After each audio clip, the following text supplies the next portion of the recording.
Welcome in Chicago. You have found your way to IE Sports Radio and Chi-Town Weekly.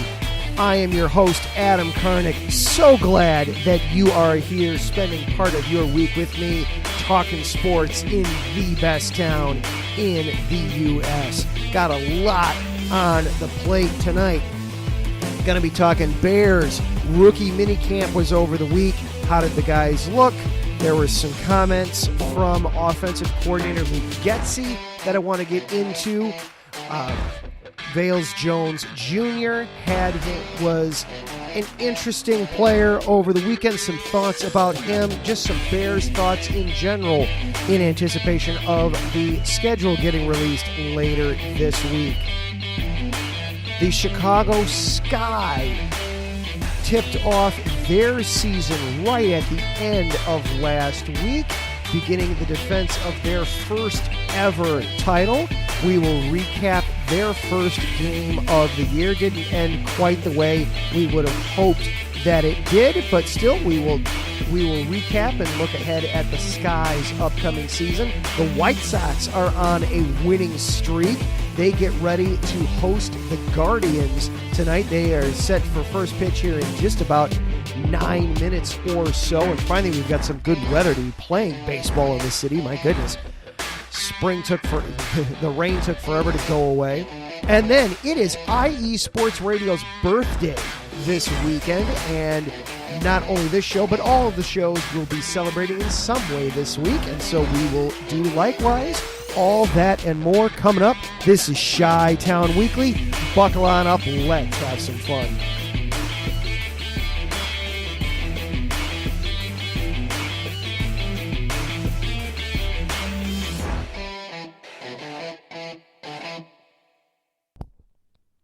And once again, everybody, welcome on into another episode of Chi-Town Weekly. I am your host, Adam Karnick. So glad that you are here with me, talking some Chicago sports here tonight. Lots to go over. We're going to be talking football. We're going to be talking basketball. We're going to be talking baseball. And we're going to be talking about some history. So there's going to be all kinds of stuff that's going to get mixed in tonight. Lots of fun lined up on the show for you here this evening.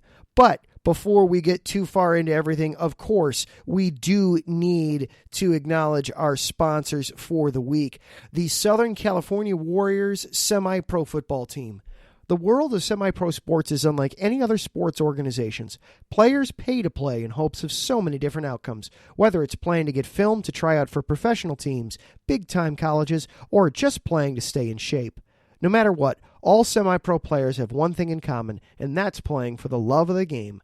The SoCal Warriors have been on a quest to earn titles and give players second chances since 2017. Whether you're in Southern California or anywhere in the world, give semi-pro sports a chance if you love your sport. You may get that second chance you've been waiting for as an athlete. Find them on Twitter at SoCal Warriors, Instagram at Southern California_Warriors, or Facebook by searching Southern California Warriors. And IE Sports Radio, we are available to you on all of the major social platforms. Just search IE Sports Radio, whether that be on Instagram, Facebook, or Twitter. And also, IE Sports Radio turns 8 years old later this month. It's this weekend, as a matter of fact. This week, all of our shows are going to be celebrating in some special way, so be sure to check out all of our shows as they come up with their own unique ways to celebrate 8 years of being on the air and on the web, available to you, the fan. And also, culminating this Saturday, there will be a special 3-hour edition of The Defining Moment with Larry B. That's this Saturday, May 14th at 11 o'clock Central, 12 Eastern Time. So be sure to come hang out with your favorite IESR personalities. And as always, thank you for helping make this possible and for keeping us your direct feed for all that is sports. We do want to say thank you to our Patreon supporters at Bay Area Raised, at M. Los Great, and we have an anonymous Patreon supporter, so thank you to all of them. If you're at all interested, be sure to go to our website, iesportsradio.com. You can check out our Patreon link right there. And you can become our sponsor for as little as $5 a month, but there are other tiers as well that all work to get more benefit and shout-outs and gear for you available to you there. This show is available as well on Twitter at IESRC. I am also available to you at Adam_Karnick.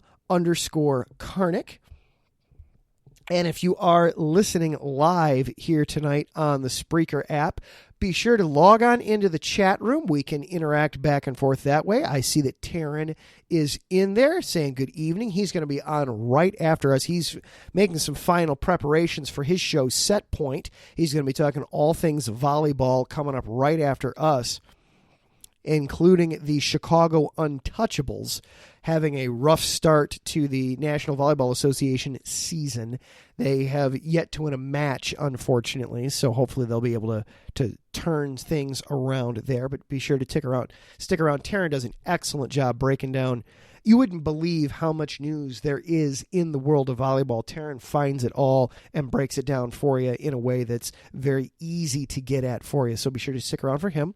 And just hang out with us in the chat room. We can have some fun back and forth. We'll be throwing some questions out there in the chat room for you tonight as well. At the same time, if you're listening later on as a podcast, or you just want to sit back and do nothing but listen, that is just fine as well. I am here for you in whatever suits best for you.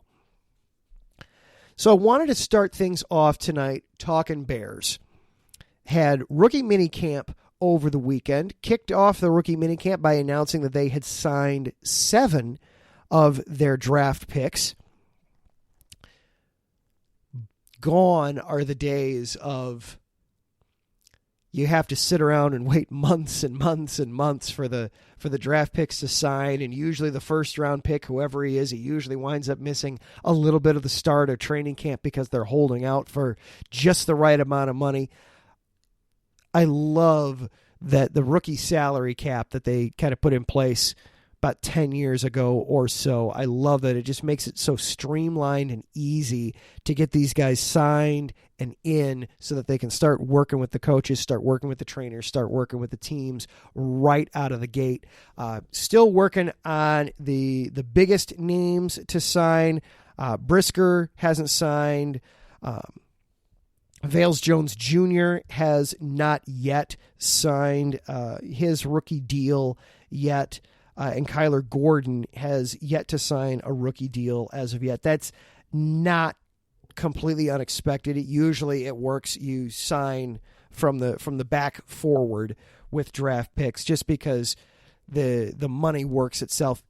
The contracts, especially for the 7th round guys, they're basically determined before the pick is even made. You know what that deal is effectively going to look like. Then the closer you get to the top of the draft, there's a little bit more wiggle room in there for guys for agents and players to negotiate some extra either control or signing bonuses or little things to iron out. So it's not surprising that it's the back of the draft that signs first. It's still mountains better than what it was years and years and years ago. So they kicked off announcing that 7 of their 11 draft picks have signed. They had 6 undrafted rookie free agents come in and come in for some tryouts. They had 6 guys officially sign today who were in rookie minicamp on a tryout basis. We'll talk about some of those guys a little bit.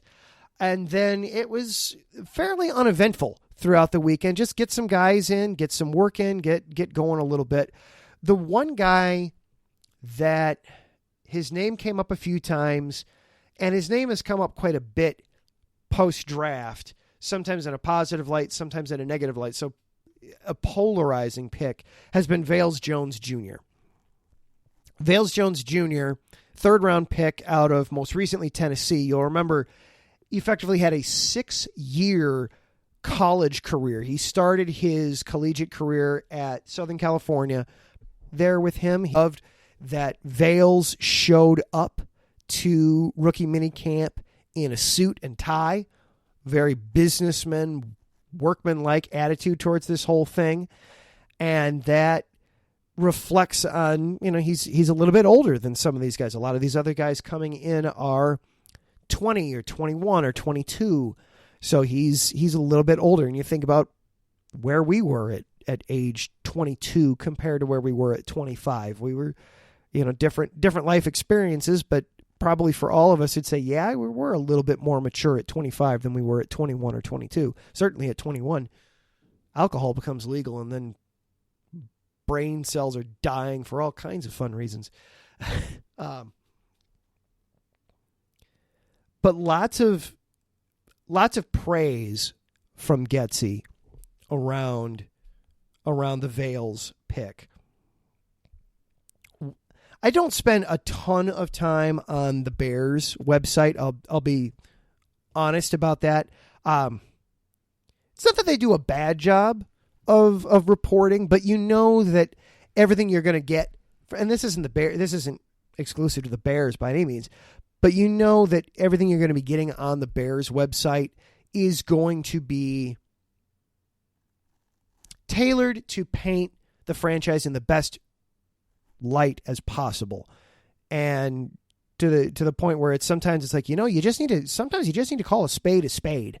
If a player's no good, a player's no good. Don't try to tell us that, he's improving or we're working on these things. And sometimes you get that from the team website. So I don't spend a ton of time on the Bears website, but I wanted to get this. I knew I'd be able to find it relatively easily by going there. And so wanted to read this is from the Bears website, specifically a sit down with and transcripts of Getsy's thoughts on Vales Jones Jr. Quote, he's all business.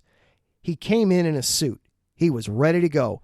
He takes great notes, bought his own whiteboard. He came in ready. He was focused. So I'm excited. He's somebody that's going to be all in, focused on trying to figure everything out. It's a lot for all of these guys right now, but I loved the way he came in, his approach. He's a physically mature dude. I mean, he can handle this league. You can see that already. Then the speed just jumped at you on tape. When that guy gets the ball in his hands, he looks like 4.3 on the field. Not many guys can do that. And I think that is what stood out about this guy. He has a chance to score every time he touches the ball. And the 4.3, they're talking about his 40-yard dash time.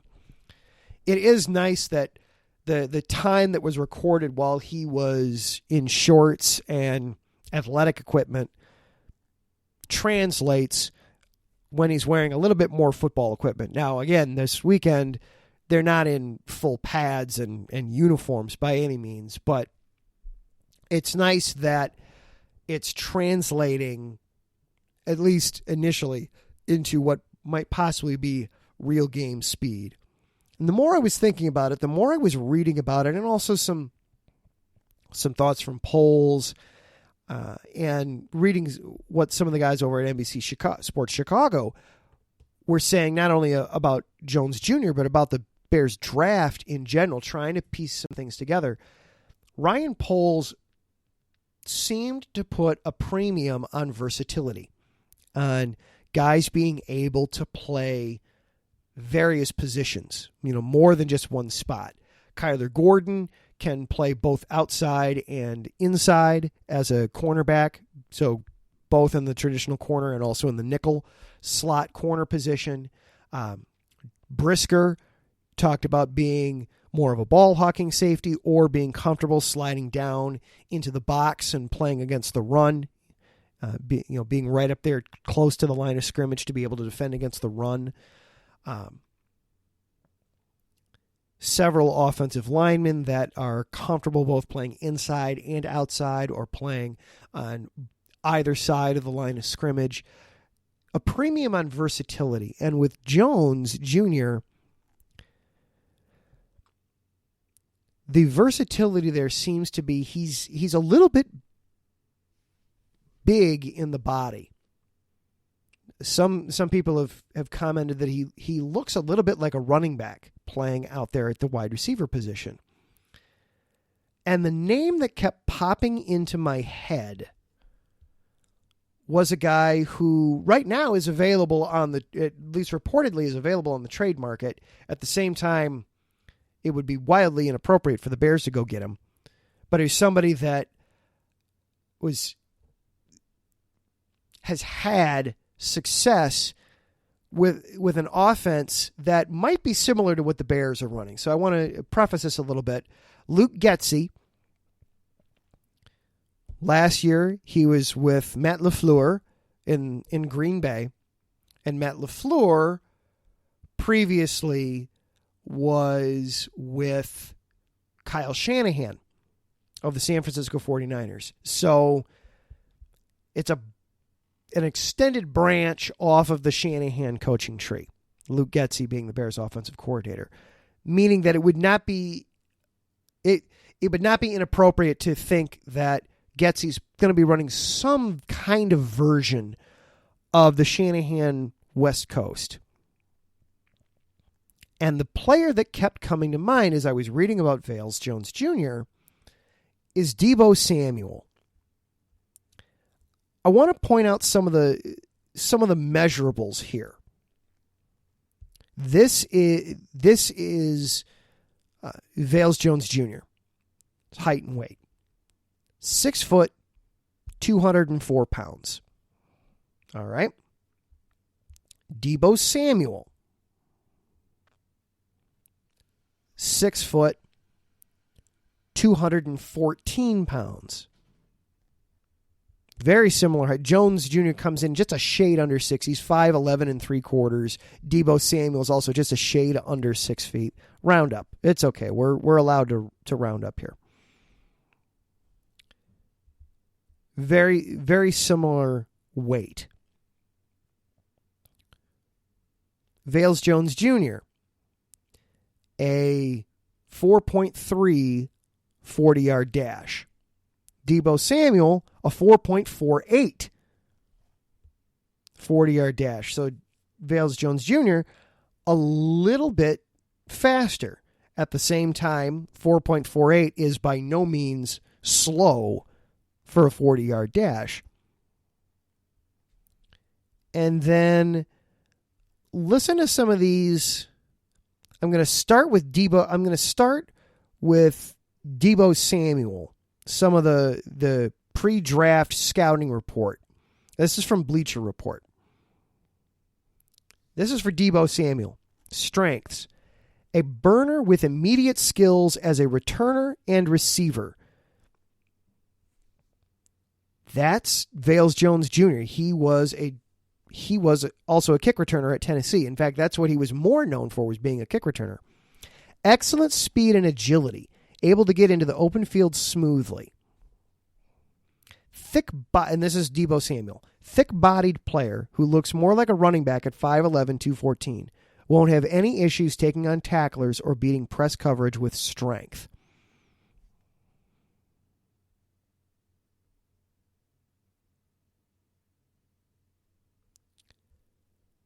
So some similarities there. Now, obviously, Vales Jones Jr. is nowhere near as polished of a receiver as Deebo Samuel was coming out of college. Deebo Samuel ran a far more complete route tree, meaning the types of things you're asking him to do out there as a wide receiver.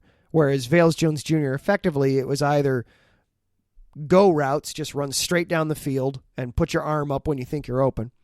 Slant routes or screen routes, where it's very, getting the ball out of the quarterback's hands and into Vales Jones Jr.'s hands very quickly so that he can then utilize his speed and try to make plays in the open space, in the open field.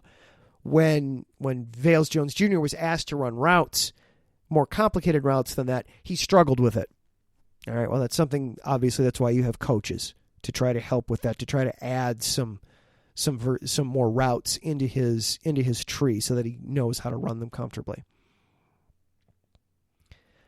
I'm not trying to say that I know the eternal optimism starts to creep in at this point. It's only May, and we're trying to find the optimism. I'm not trying to say that Jones Jr. is Deebo Samuel by any means. He's clearly not. He's got work to get there. But I think they may have a piece. I think they may feel like they have their version of Deebo Samuel. He's raw. He needs some work. He needs some attention. But I wonder if that's not how they're going to try to view him, where they're going to use him outside. They're going to line him up outside, inside, in the backfield, try to create some different things to do with him. That thought kept popping into my head. It'd be interesting to see. Obviously, we'll learn more once we get into September. Once we find out what the schedule is. That's going to be happening later this week. We know that the Bears aren't going to be part of any international games this season. We know that they're not going to be featured, at least early, on Monday Night Football. We've gotten a couple of Monday Night Football games out already. They're not going to be featured in those. I would expect for this season lots and lots of noon kicks for the Bears. Lots of 12 o'clock on a Sunday on either Fox or CBS. Yes, they'll have their one obligatory Thursday night game. ESPN will grab them for a Monday night game for sure. I wouldn't even be shocked if NBC grabs them one time for a Sunday night game, just because it's Chicago, it's the Bears. You know, they're good for ratings, if nothing else.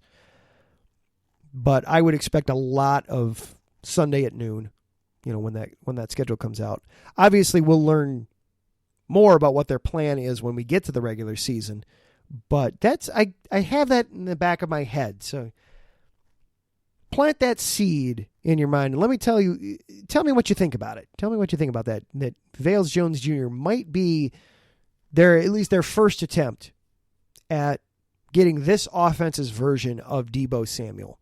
All right, we are going to take a quick break, our first break of the day.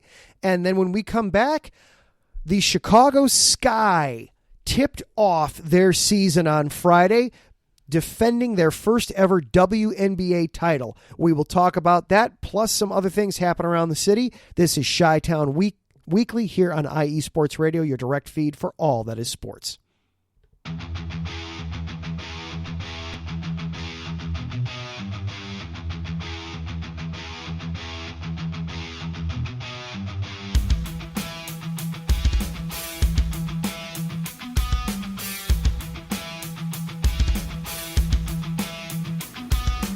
What is going on, everybody? This is Ben Mattello, the host of the Yinzer Report, right here on IE Sports Radio. I'm bringing you the latest in the Steel City, the City of Champions, from the Steelers, the Penguins, the Pirates, as well as the college game with both Penn State and Pitt. You could join me every Tuesday afternoon at 1 o'clock Eastern Standard Time, right here on IE Sports Radio, where I'll be talking about everything from the Steel City, the City of Champions, right here on IE Sports Radio, your direct feed for all that is sports.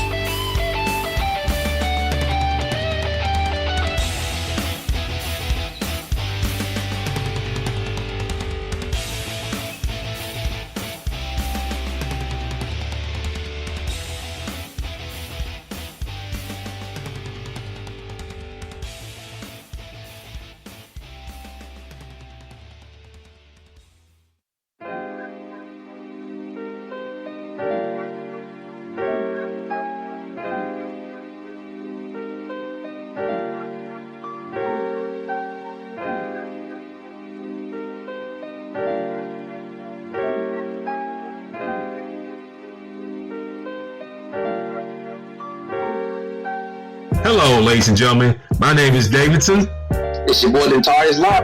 And we are the hosts of Fast Break here on IE Sports Radio, where we discuss everything in the world of basketball from prep to the pros. You guys should definitely check us out, man. Sunday, 8 p.m. Eastern, 5 p.m. Pacific. We got all the basketball information you guys need, so we look forward to you guys listening in. And please do, because we are the best basketball show on this side of the Mississippi. And please do check us out on Twitter at FastBreakISR. D-Lock, where's our time again? 8 p.m. Eastern, 5 p.m. Pacific. That gives you guys plenty of time on a Sunday. Tune in.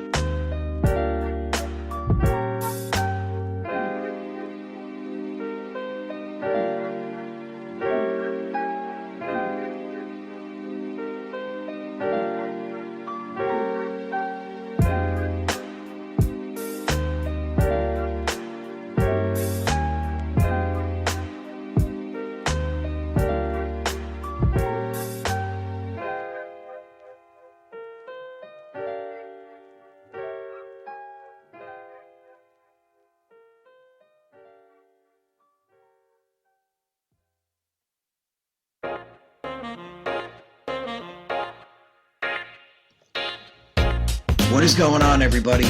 My name is Harrison Glazer, and we're coming at you from the Show That Never Sleeps podcast. I cover the Jets, the Islanders, the Nets, and the Yankees. This is Pierre Moss, and I cover the Mets, Knicks, Rangers, and the Giants. Our show is live every Wednesday through Spreaker and a bunch of other ways to get our content.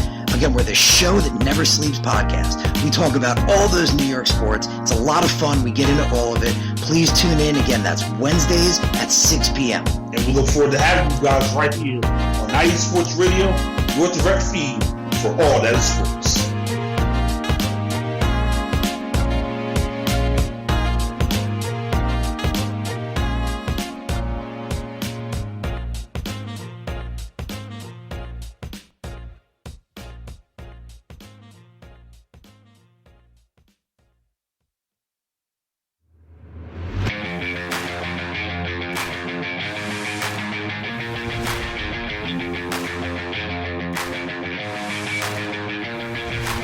What's happening, sports fans?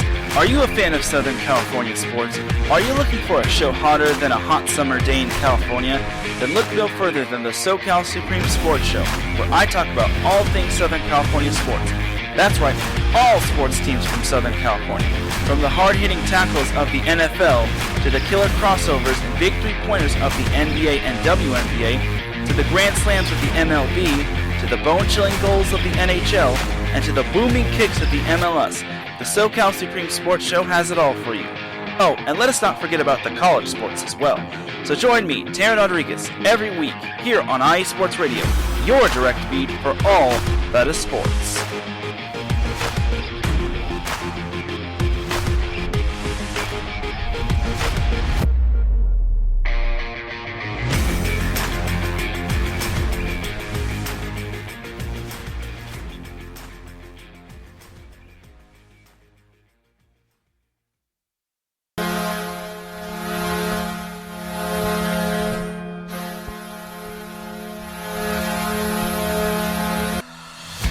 Hockey fans, I'm Adam Kernick.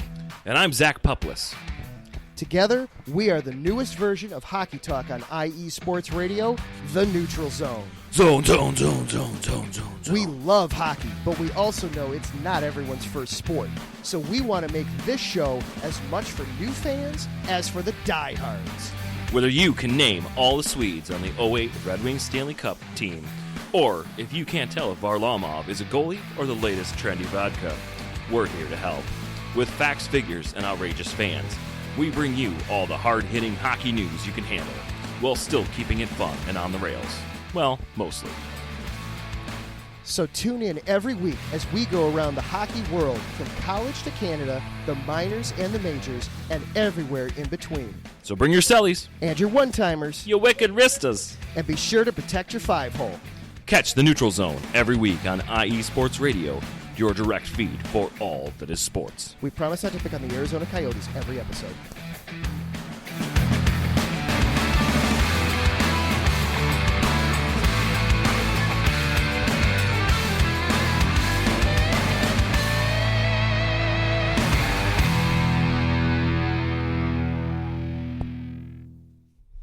And indeed, Zach and I will be on tomorrow night at 8 Central, talking all things hockey tomorrow. The playoffs in full swing in the NHL. We will have lots to be talking about tomorrow. Be sure to just check out all the shows that you just heard drops for. Check out Fast Break. The NBA playoffs are going on right now. Check out New York. They got the Rangers in the playoffs. They've got the Jets that they're talking about. They got the Giants. All kinds of fun things going on there. Southern California, the Dodgers were just in town taking on the Cubs. The Angels recently took on the White Sox. Check them all out. They all do a great job. Be sure to check out everything going on here at IE Sports Radio, your direct feed for all that is sports. I'm Adam Kernick, back with you here for a little bit more talking Chicago with you. The Chicago Sky started their defense of their first NBA title last week, playing Los Angeles. Speaking of Los Angeles and Southern California, Los Angeles was kind of rude guests. Unfortunately, the Sparks came in and won 98-91 in overtime. It was a rough overtime period for the Sky as well. Outscored in in overtime, 10-3, was tied at 88 at the end of regulation. The Sky were 1.5 seconds away from winning the game. They had an 88-85 lead. Courtney Vandersloot had hit a free throw. She had one shot, got it to 88-85. Unfortunately, the Sky then turned the ball over with just over 6 seconds left in the game. The Sky turned the ball over. The Sparks got down court. Jordan Canada fouled attempting a three-point shot. She sank all three of them with 1.5 seconds left in the game. The Sky then turned the ball, didn't even get a shot off, had a turnover on the final possession. The game then went to overtime, and unfortunately, the Sky lost to start their campaign. Looking at the box score overall for the Sky, pulling it up here. Dana Evans in her first game led the team 24 points. She also had 5 assists and 4 steals in the game. Courtney Vandersloot 8 assists and 11 points. And of course, Candace Parker 21 points as well, 6 assists and 6 rebounds. Not a whole lot coming off the bench for the Sky. Sparkle Taylor was the only member of the Sky to get any more than just 1 field goal from off the bench. She had 6 points in 19 minutes of game time. But unfortunately, a loss to start the season for the Sky. Their next game, they next play on the 11th. So here in just a couple of nights, they host the New York Liberty. That game will be their first game in the Commissioner's Cup, kind of a little inside tournament that the WNBA does inside of its regular season. They then turn around and play again on Saturday, their first road game. They'll be up in Minnesota taking on the Lynx. That'll be on Saturday, and then every couple of days from there. So a little bit of a rough start to the season for the Sky. Unfortunately, could not defend their title with a win, unfortunately. But at the same time, plenty of chances, plenty of opportunities. They're still a quality team. I would still expect some good things coming from them here later on. From the team, we'll see what they've got going. We'll see what they've got coming up when they play New York. When they play the Liberty. The Liberty started off their season with a win, and then playing against Minnesota after that. Minnesota right now is one of just a couple of teams that not only has played multiple games, but has yet to win. The Lynx 0-2 to start their season. So we'll see. We'll see what comes out of it for the Sky. But getting to start off by celebrating a championship, that's always fun. That's always excellent. We've gotten to do a little bit of that here in the last couple of years in Chicago. We'll be talking a little bit about that more as we celebrate our 8 years of IE Sports Radio coming up in a little bit. To baseball, the White Sox, they are hosting the Guardians tonight, starting a 3-game series with them before the Yankees come into town for a big 4-game set over the weekend. Sox come in on a 6-game winning streak after struggling with the Angels, splitting a 4-game series with the Angels. The Sox have turned things around and won 6 straight. They took the series finale against the Angels last Monday, followed that up by taking both games at Wrigley Field last week, and then went to Boston over the weekend and took all 3 games there against the Red Sox. So some good things. The White Sox turning things around. They are above 500 again. They're back up to 14-13. They are in second place now in the American League Central. They have jumped Cleveland by half a game. Still 3 games back of Minnesota for first place. and we'll check in real quick with them right now. The Guardians up 1-0 in the bottom of the first. The Sox, a couple of out. They have a man on first and a couple of outs. The one run, unfortunately, was scored on a fielding error. Gavin Sheets, a fielding error in right field, directly led to Cleveland's run in the first inning. That has, of course, been a huge problem for the Sox this start of the season. One of several problems they've had is just keep committing errors, keep having problems of throwing the ball around the yard, around the diamond, and not being able to execute properly defensively. Kopech on the bump tonight. I'd like to see, I know they've been kind of easing him in. I'd like to see Kopech get 5 tonight. I don't know if that'll happen. I would like to see Michael Kopech at least get 5 innings. Love to see him throw into the 6th. I'd be a little surprised if that happens. I think if he goes 5 complete innings, I wouldn't be surprised at all if Tony La Russa winds up taking him out. But we'll see.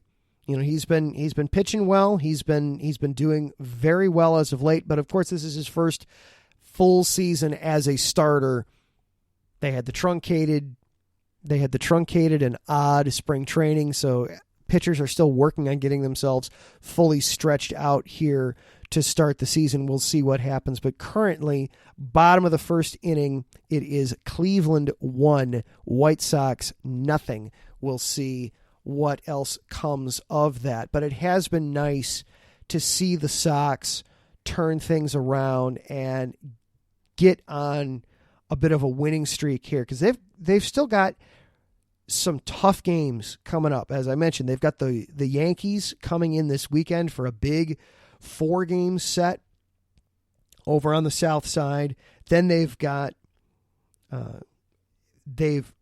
5 games with the Royals, thanks to a doubleheader. It was originally just going to be a 4-game set. It's going to be a 5-game set with the Royals, and then they go to the Bronx right after that. So a lot of time with the Yankees coming up. They need to start stacking some wins and getting some things put together here, kind of get on a little bit of a winning streak and just see some consistency. Yoan Moncada, he's back in the lineup tonight after spending some time on the injured list. Joe Kelly has been activated off of the injured list for the White Sox, so some help into that bullpen. Now, the bullpen hasn't necessarily needed help. At the same time, you can never have too much help in your bullpen, and Joe Kelly was brought in here to be one of those late inning guys to really help out in the bullpen. Dallas Keuchel yesterday, where did that come from? 6 innings, gave up just 2 earned runs, only 1 walk. He did get 8 hits, but struck out 5. Where did that come from yesterday with Dallas Keuchel? That was outstanding. He had lost 3 straight decisions before yesterday, but he comes out and throws 6 solid innings. Didn't give up anything until the 6th inning. And anymore for the White Sox, it's been you hope to just survive his starts. You hope that you get to the 3rd or 4th inning and he hasn't given up 8 runs already and you have to pull him. You know, if he can get you to the 5th inning and he's only given up 3 or 4, you'll take it. So to have him go 6 innings, only give up 2 runs, and it wasn't until the 6th inning that he did that, outstanding work. And then the bullpen locked it down for him. You know, the bullpen took care of business from there for him. So excellent job. Well done from Dallas Keuchel yesterday. We'll see what happens. Hopefully the Sox can kind of keep this train moving and can get a little bit of a win streak started. All right, we need to take one more break. And then on the other side, IE Sports Radio, you may have heard me mention at the top of the show, IE Sports Radio is celebrating its 8th birthday this weekend, and all of our shows are doing something to celebrate. Well, here at Chi-Town Weekly, what we're going to do is talk about my 8 favorite memories, one from each year from 2014 through now from Chicago sports. They're maybe not necessarily the top stories. They're my favorite stories. Have you got any? Put them into the chat room or hit me up on Twitter at Adam_Karnick or at IESRC. This is Chi-Town Weekly here on IE Sports Radio, your direct feed for all that is sports.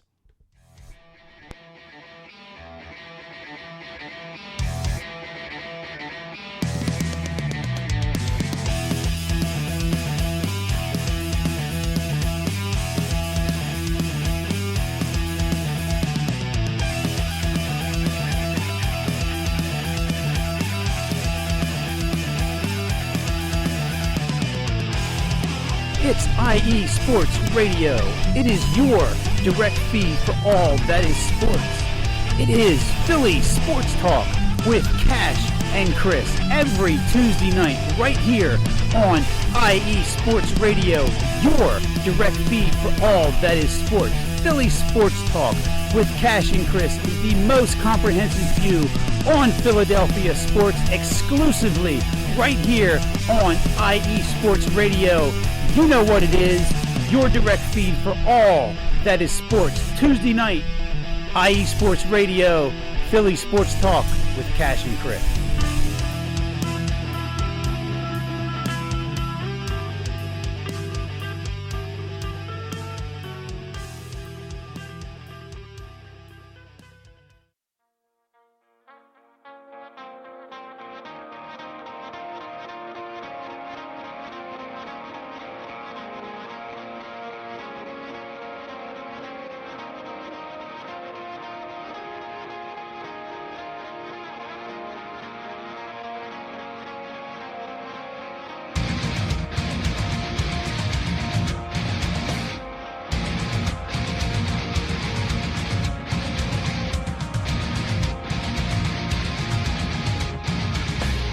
Hey sports fans, do you like wine?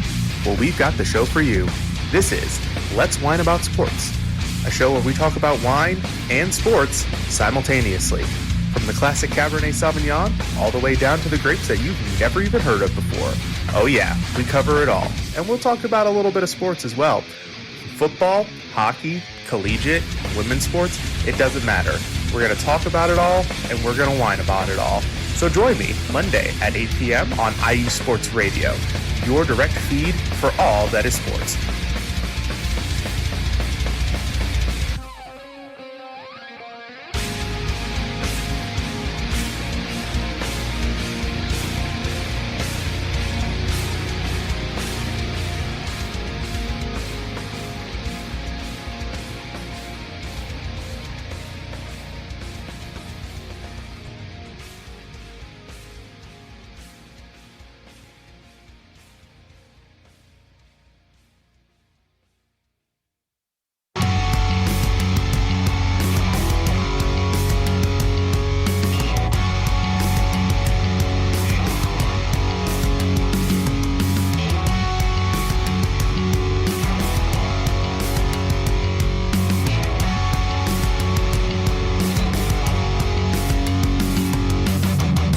Shores of the Puget Sound to the rushing waters of the Columbia River, stretching across the Great Cascades, and on IE Sports Radio lives the Northwest Territory Sports Show, hosted by me, Brad Buckingham. On this show, I cover all the great collegiate and professional sport teams that we have here in the Pacific Northwest. Of course, I'm talking about the Seattle Seahawks, Seattle Mariners, Sounders, and even the Seattle Kraken. But I can't forget all of that is good in Oregon either. I got the Trailblazers, the Oregon Ducks, the Beavers, even the Timbers, and much, much more. You can listen to the show every Sunday from 3 to 4 p.m. Eastern, noon to 1 p.m. Pacific on IE Sports Radio, your direct feed for all that is sports.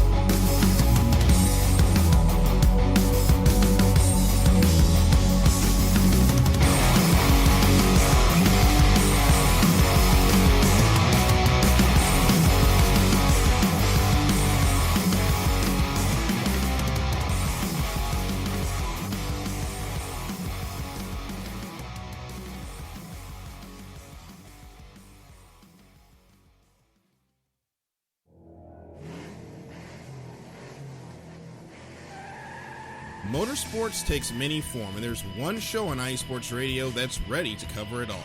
I sure hope you're talking about you and I, Daryl, because I know the Extra Mile is the best place to go for everything motorsports related. Yes, it is. From NASCAR to IndyCar to sports cars to everything in between, IE Sports Radio has everything covered for the fastest sport in the world. Plus, don't forget all of our random shenanigans along the way. That's right, Caitlin. So for plenty of motorsports coverage and plenty of Caitlinisms, check out the Extra Mile on IE Sports Radio with Daryl Kinsey Jr. and Caitlin Seen, Thursdays at 8 p.m.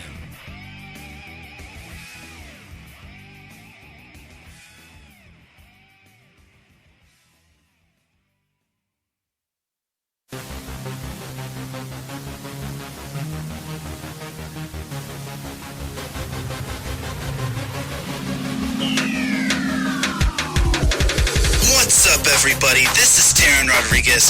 Are you a fan of volleyball? Are you a fan of Thunder Spikes? Then I have the show for you, Set Point, where I cover NCAA men's and women's volleyball, high school boys and girls volleyball, beach volleyball, and even professional volleyball. Catch the action every week here on IE Sports Radio, your direct feed for all that is sports.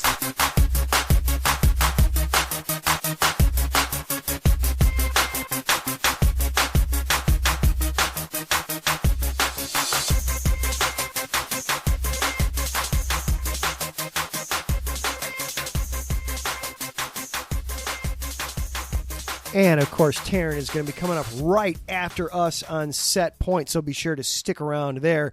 But before that, we are going to finish things up here on Chi-Town Weekly. I am, of course, Adam Karnick. Thank you so much once again for being here and making us part of your week. As I've mentioned a couple times on the show, IE Sports Radio as a network is celebrating its 8th birthday this weekend. On Sunday is the actual day, but the celebration is going to be all this week, and then also on Saturday it culminates at 11 Central Time. Larry B. will be hosting a special 3-hour-long edition of our flagship show, The Defining Moment. There will be spots and drops from all of the different hosts and personalities here at IE Sports Radio. Lots of surprises along the way, so be sure to be checking IE Sports Radio on Twitter and Instagram and Facebook for the latest up-to-the-minute information about that show. So to celebrate here, I wanted to do something a little bit different. I wanted to pick out some of my favorite stories from Chicago from that time, from 2014 until now.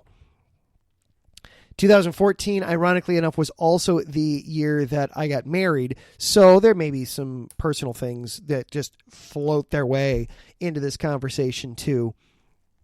And these are not necessarily the top sports stories from each of those years, but they were my personal favorites. So again, if you disagree with something, let me know. Tell me in the chat room. Hit me up on Twitter at Adam_Karnick or at IESRC. Let me know where you agree or disagree with my list. But that's the whole point of doing these, is they're fun and they're good conversation starters. So all the way back in 2014, my goodness, it feels like a million years ago, doesn't it?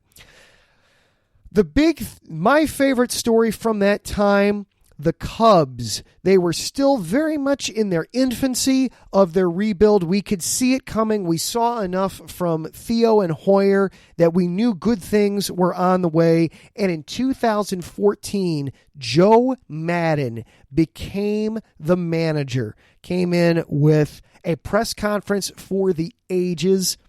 He's here for a shot and a beer. He wasn't going to shy away from talking about the World Series. The Cubs didn't even have a managerial vacancy officially when Madden opted out of his deal with the Tampa Bay Rays and effectively became a managerial free agent. But the Cubs chose to move on from Ricky Renteria. They moved on from him, kicked him out.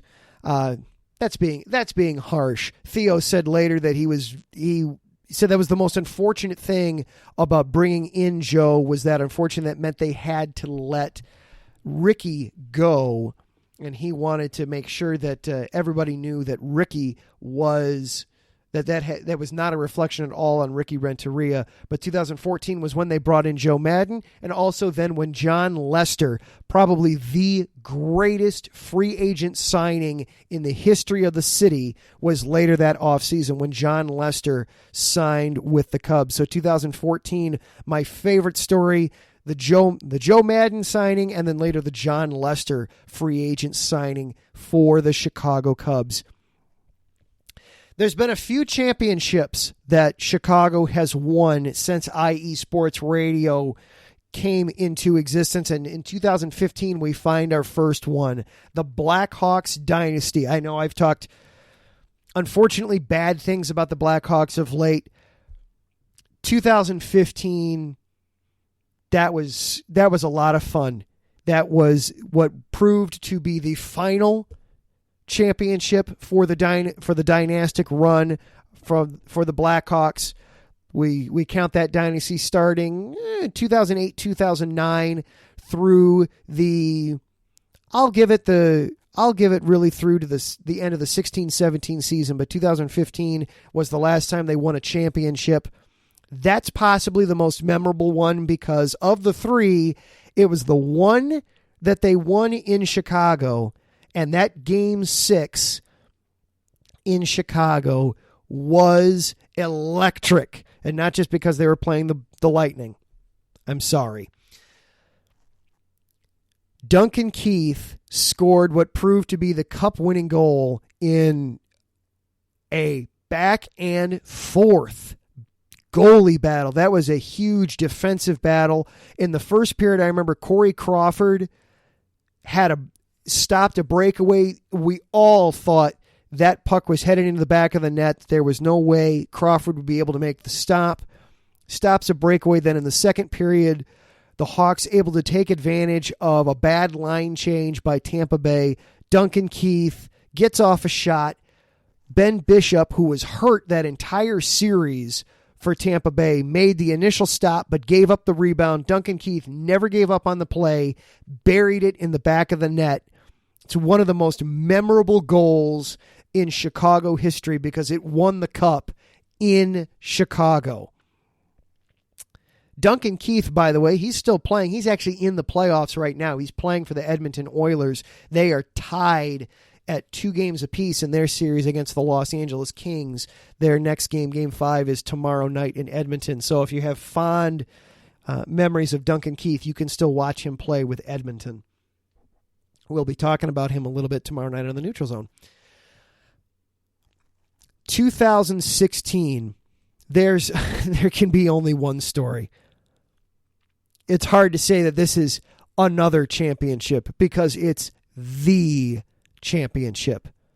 The Chicago Cubs end the curse and win the World Series for the first time in 108 years. So many stories around that team, not just nationally, but personally for myself.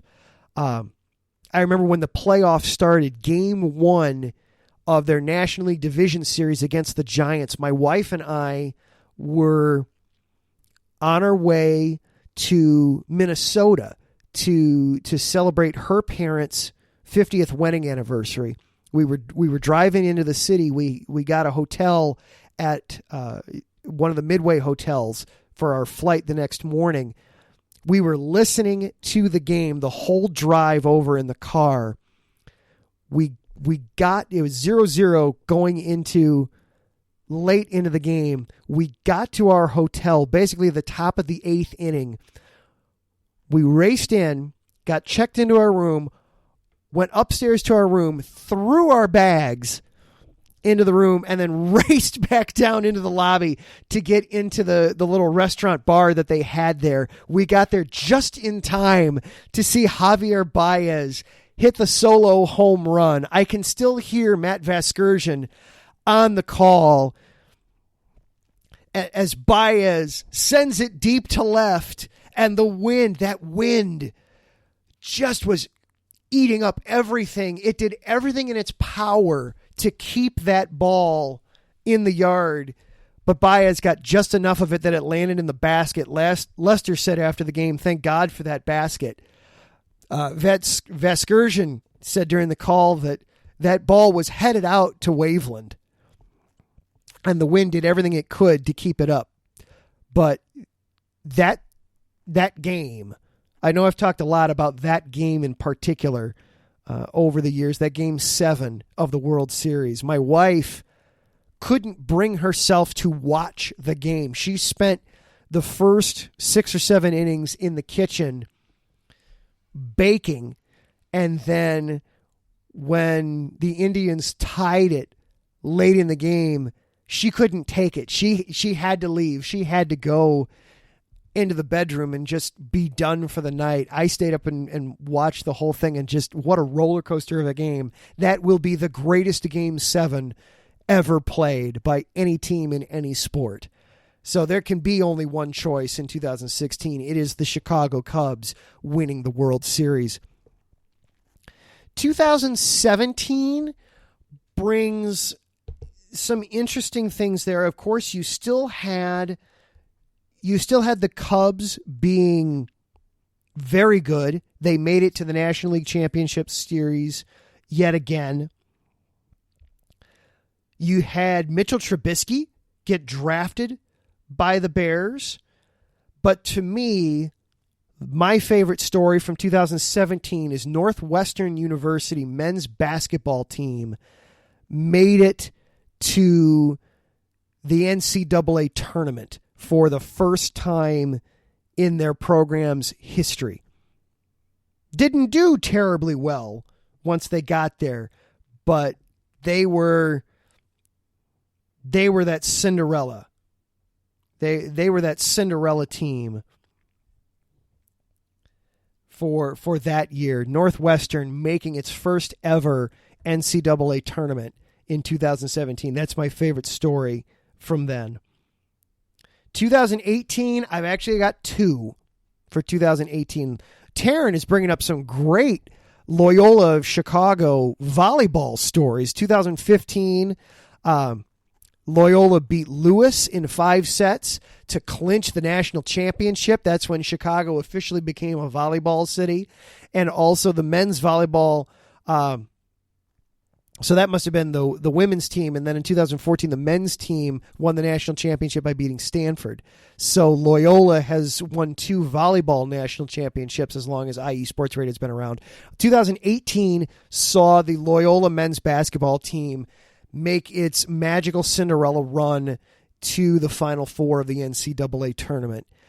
That's a huge story, still being talked about, still being referenced when the NCAA tournament comes around. That terrific run. We all then fell in love with Sister Jean and Cam Krutwick and some of the other guys from those. Oh, Taryn is telling me both of those were men's volleyball team. Both of those were for the men. So the men's back-to-back national titles there in 2014, 2015 for Loyola. The other one from 2018, the Bears winning the division, and the way they won they got to clinch the division by beating the Packers at Soldier Field. It was the one time in the Matt Nagy, Mitch Trubisky era that they beat the Packers. Oh, what we thought that was going to become. That was such a day, such a terrific day for the Bears.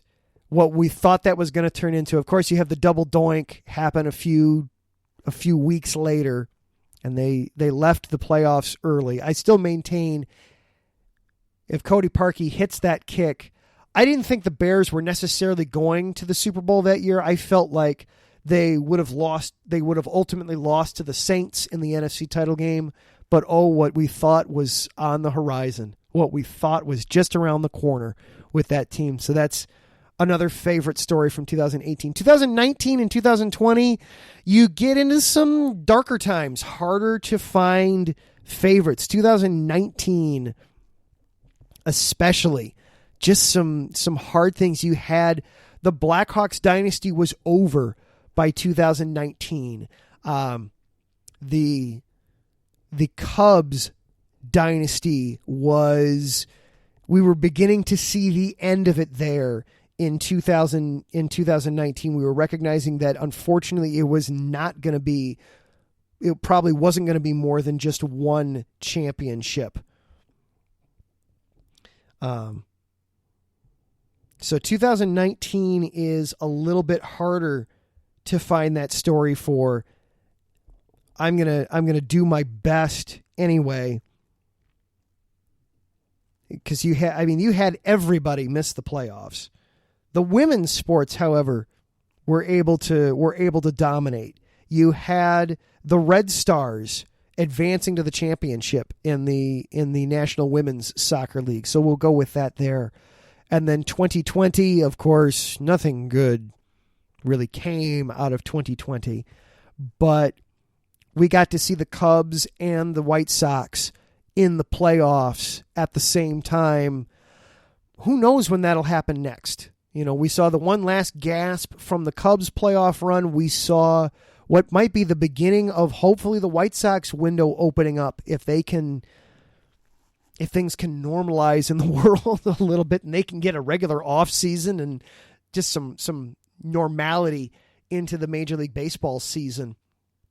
And then, of course, last year, 2021, the Chicago Sky win their first WNBA title. Courtney Vandersloot, Kalia Copper, Diamond DeShields, and Candace Parker comes home and brings a title to Chicago. That's got to be the top story of 2021. For 2022, we're almost halfway through the year already. What are we looking for right now?